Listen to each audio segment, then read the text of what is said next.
Hey, welcome back to the channel, family.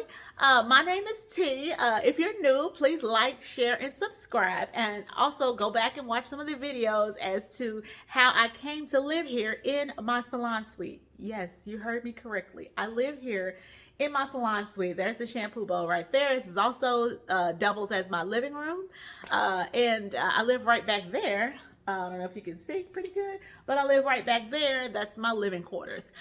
So yeah, my name is T, and I went through some financial abuse not long ago. Well, it started about 5 years ago. The narcissistic abuse from my family started years ago, but the financial part started maybe about 5 years ago, and it just dwindled down to a point that I just didn't have no more savings and no more money, and I just lost everything. You know what I'm saying? It just was a domino effect. So now I've been here in this salon suite for about 7 months. And I'm so grateful to God because I could be on the street and I am not. I don't have to live in my car. I don't have to, beg to stay on somebody's couch or nothing like that. I also have a place. I'm very grateful because I have this place to, call my own and to be in here alone. So I don't have to work with other people. It has a lot of benefits to it. I don't have to work with other people and all these different personalities and stuff clashing.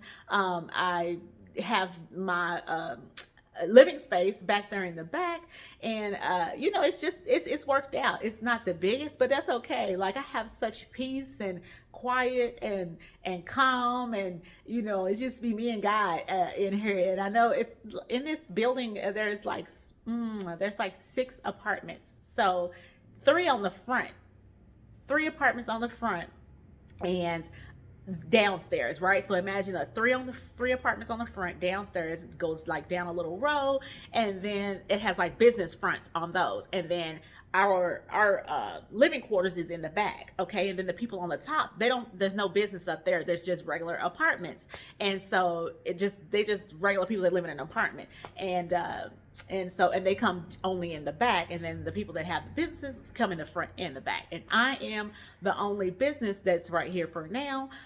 They have 2 other empty, and they have been empty. Actually, this whole place has been empty for about 5 years since COVID. I remember seeing it getting built. It's brand new. I remember seeing it getting built, but for some reason nobody ever came in, and I'm happy about it.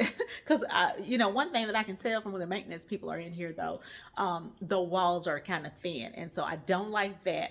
But I'm not gonna complain. I got somewhere to live, But and so yeah, nobody's ever lived in these apartments, or the businesses or anything. So there are 2 people now that live upstairs in the apartments, but they don't have the business. There's down as far as the businesses, it's just myself down here. So I love that for me, and it's really cozy. The ceilings are very tall, so that makes it where it's not so stuffy, or it doesn't feel crammed and stuff. So I love that. I have back in the back, I have a full size kitchen. Well, not full size, it's like a mini. Full size appliances, but like a mini, like a little kitchenette. So imagine kind of being like in a hotel and them having like a little wet bar or whatever. It's really cute. I'm gonna try in a second to show you. Hopefully I don't mess it up. I don't really know how to edit very well, but I'm gonna try to do something. We'll see if I can pull it off. I don't know. But yeah, so I've been living here now about 7 months. It's been really good. Tell me why I was late to work on Saturday. How are you late to work and you live in the? Now you know it's ridiculous. But sometimes I get up through the night, and maybe I'll hear something, or I have to use the restroom or something, and I couldn't get back to sleep. And so what do? Start looking at TV, and then watch the movie, and then before I knew it, I had overslept. I was like, oh my God. My client buzzed my phone and was like, I had an 8 o'clock appointment. I was like, oh, you did? I was like, and I didn't say I'm not there yet, or I didn't say anything really. She said, so you need a few minutes? I'm like, yeah, give me, about 8:30. Is that 8:30 okay? She was like, yeah, it's fine. I was like, I told her, I said, I don't live far. And so, and I don't, I live in the back. But a lot of clients, it's not that I don't tell people. A few people know that I stay in here, but most people don't know, except you guys. Most of the clients don't know that I live in this place, because a lot of them, I don't want to say a lot of them, but some people just want to be meddle and be nosy. So I don't, if I feel that they're not meddling and being nosy, I may share that with them, or I may say something, but for the most part, if they ask, I may say something. It just depends. I have to, I don't know. I use my discernment on that. I don't think everybody needs to be knowing everything. So, but anyway, yeah. So I've been here, like I said, about 7 months. It's really cool. It's all right. It's really it's the best, because I was gonna be paying they charge $1,300 a month. These places are called work to live units. So I'm not sure in your area if you all have those. You can put it in the comments if you do. I had never heard of anything like that. But yeah, it's called work to live unit, and so it was like, God is. That's why I say trust God even when you can't trace Him, because I would have never even thought to reach out to ask somebody about a unit like this, or I would have never known. I simply rode down the street and I saw these, like I said, being built, and I saw the sign in the window for a long time, and but sweet, I didn't know what it was, because nobody's ever been in them, so I couldn't even see like how it was set up. I didn't know what that meant. But for this one particular day, I'm telling you how God works, this one particular day, I look over there and I see the word sweet, and I said, I'm gonna book a tour. So I booked the tour, came over. I'm like, this is perfect. Now it's tiny in the back, but I don't care. I had sold all of the stuff from my my apartment that I was in before. I had sold all that stuff. I was liquidating it because, like I said, my cash was going fast, and so I needed to pay rent, and I didn't want to have nothing bad on my credit as far as not evictions or anything like that. So I was liquidating that stuff. My couch, my dinette table, just whatever I could get my hands on, I sold it so that I could pay rent, make sure that I had my rent, and I was paying rent and car payment at that time. And so now, since then, I have just did a voluntary repossession on my car. The credit is gone anyway, but it is what it is. I always say, if God wants me with it, He'll give it back to me. Sometimes you just gotta just sacrifice, you know what I'm saying, and you gotta give in to what it is God wants. I feel like God was telling me at that time, for myself, it's not for everybody, but I feel like God was like, give me that and I'll give it back to you. So that's just all. And I've lived my life like that, actually my whole life. Anytime I feel like God is telling me to give something up, I'll give it up, because I trust Him that He's going to give it back. And if he don't give it back, He'll give me it back even better. He won't. I don't think He'll ever take something from you and not give it back to you even better. That just can't exist. It does not real. So anyway, I came on over, took a tour, sold all my stuff. That's what I was saying. I sold all my stuff except my washer and dryer. It's the only thing I kept from my other place. I kept the washer and dryer, and they do have a washer and dryer hookup back there. So I kept my washer and dryer, but everything else, I got rid of it. I sold it for rent and stuff, and then also to have a deposit to get up in here. So everything worked out. I have an air mattress now that I sleep on. It's very comfortable. And so, but honey, yes, I live here in the salon, and it is called a work to live unit. And like I said, I've never heard of that in my life. I've never heard of a work to live unit, and it's like perfect. I mean, it has to be God. You cannot explain that.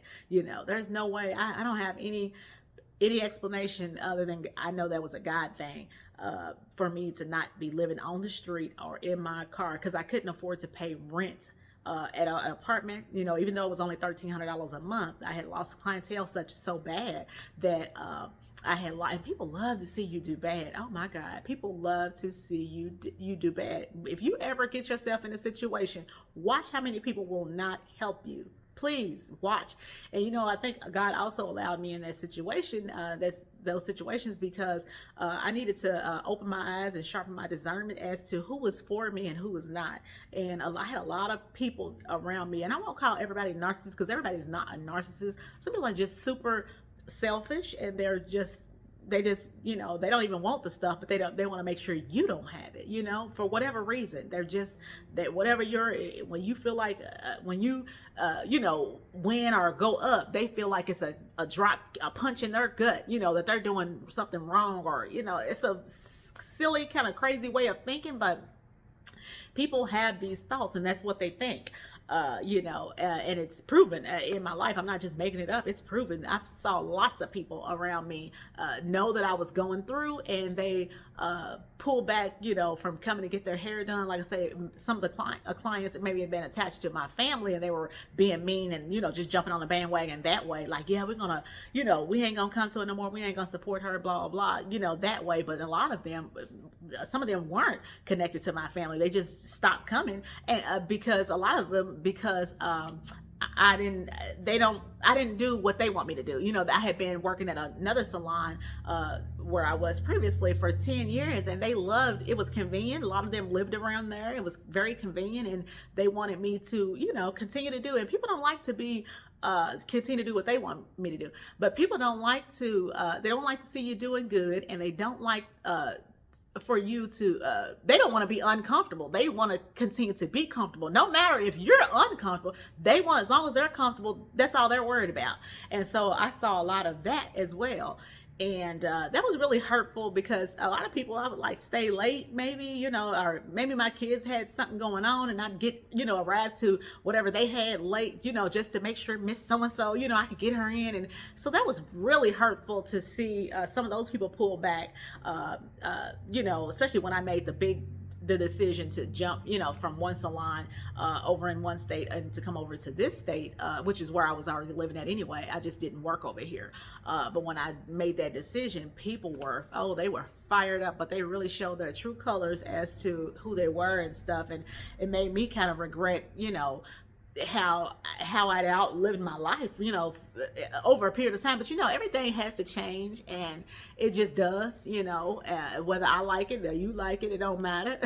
Things they have to run their course, and they have to change. And so I'm so grateful and thankful now. I couldn't see it when I was going through it, but I see it now. God, he's giving me beautiful ashes, and I don't know how long I'll be here, but I know that God is going to rebuild me.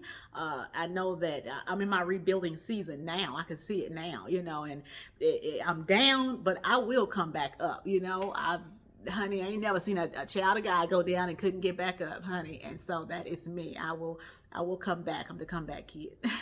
But yeah, so now I'm gonna try to, I told you I'm not really good with editing and stuff, but I'm gonna try to do a little something so that I can at least show you, my place in the back here. So give me 1 second. Okay, so I did it, y'all. So now you can see. It's not the best, but you can see a little bit about what I'm talking about. Look, it's so cute, ain't it? It's perfect for me. It's small. It's not it's not everything that I need. And I got that thing up there to the door. I know you can see, let me see, to that door right there, because it's kind of, you see the door? I don't know if you can see the door. I've got that little mat up there because I was getting a draft, and so they're going to come over and put something down there to try to help with that. But yeah, it's enough for what I need. Look at that. You see it's got the taller ceilings. I'll try to, yeah, it's everything that I need. It's not, and I need to get some more storage stuff. Some things to see how it's got I have to walk over on the other side. I'm going to figure this editing thing out. Just hang with me, y'all. I'm going to figure it out. But yeah, that is hold on. So see, I did it. But yeah, that's a little